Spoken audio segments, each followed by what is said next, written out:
अब यहाँ पे उल्टा देख लेते हैं, इनकम कम हुई, भाई मैं गरीब हो गया, मेरे यूट्यूब चैनल ही नहीं चल रहा। अब मेरा चैनल ही नहीं चल रहा तो मेरे पास पैसे ही नहीं आएंगे, पैसे नहीं आएंगे तो मैं कालू टिक्की कहाँ से खाऊंगा, फिर मेरे को नॉर्मल स्ट्रीट वेंडर से लेके वो बर्गर खाना पड़ेगा। Hello and welcome back to the channel which is commerce by Rohit भैया। आज हम लोग माइक्रो इकोनॉमिक्स का एक बहुत ही इंटरेस्टिंग चैप्टर स्टार्ट करने वाले हैं और इस चैप्टर का नाम है डिमांड। तो समझते हैं क्या होता है डिमांड और चलो शुरू करते हैं आज की क्लास।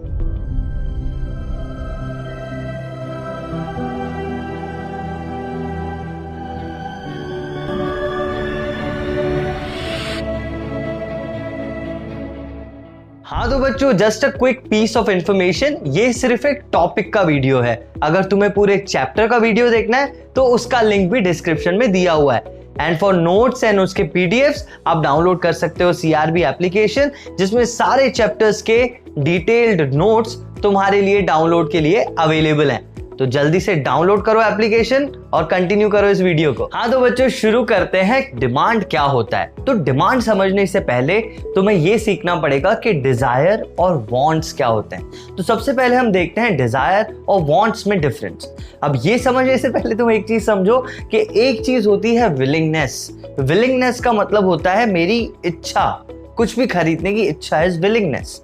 एंड एबिलिटी मतलब क्या मेरे पास उतना पैसा है कि मैं उस चीज को खरीद सकूं, ये मेरी एबिलिटी दिखाता है। हाँ तो बच्चों, सबसे पहले शुरू करते हैं हम ये जानने से, क्योंकि डिमांड जानने से पहले आपको ये पता होना चाहिए कि डिमांड क्या नहीं है ना। तो सबसे पहले हम समझते हैं कि डिजायर और वांट्स क्या होते हैं। तो क्या डिफरेंस होता है एक डिजायर में और एक वांट में? तो देखो, डिजायर क्या होता है, समझो यार मुझे बेंटले खरीदनी है, ठीक है। अब वो कार मुझे बहुत पसंद है, मैं फैसिनेटेड हूं, अगर मेरे पास एक दिन पैसा आ गया तो मैं इसको जरूर खरीदूंगा।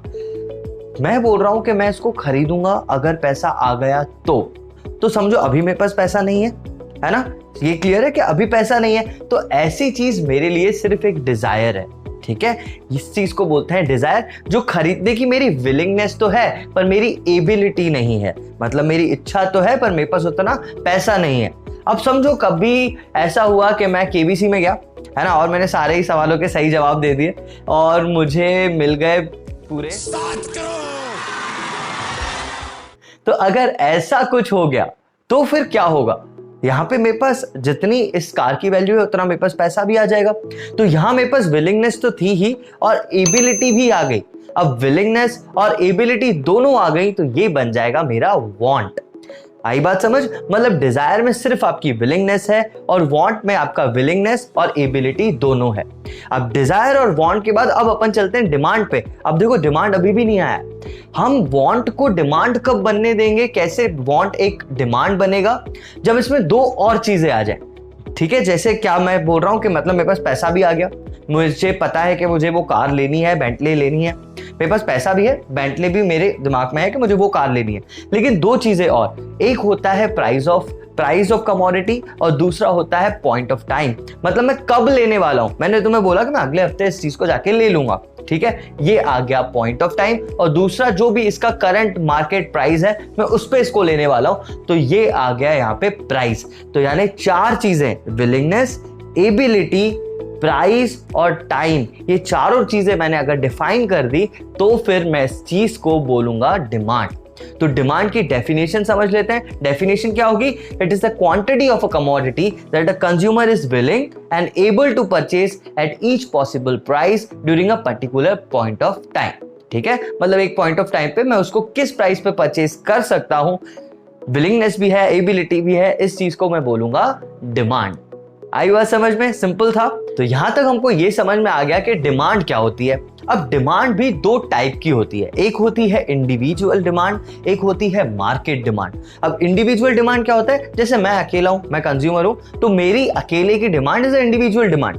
और मेरे जैसे बहुत सारे कंज्यूमर्स हैं मार्केट में, तो अगर मैंने सारे कंज्यूमर्स की डिमांड को अक्यूमुलेट करके देख लिया तो ये हो जाएगी मार्केट डिमांड। डेफिनेशन में कोई फर्क नहीं है, डेफिनेशन में हो जाता है quantity of a commodity that a consumer is willing and able to purchase, और मार्केट में हो जाता है quantity of a commodity that all the consumers in the market are willing and able to purchase at a particular price during a particular point of time.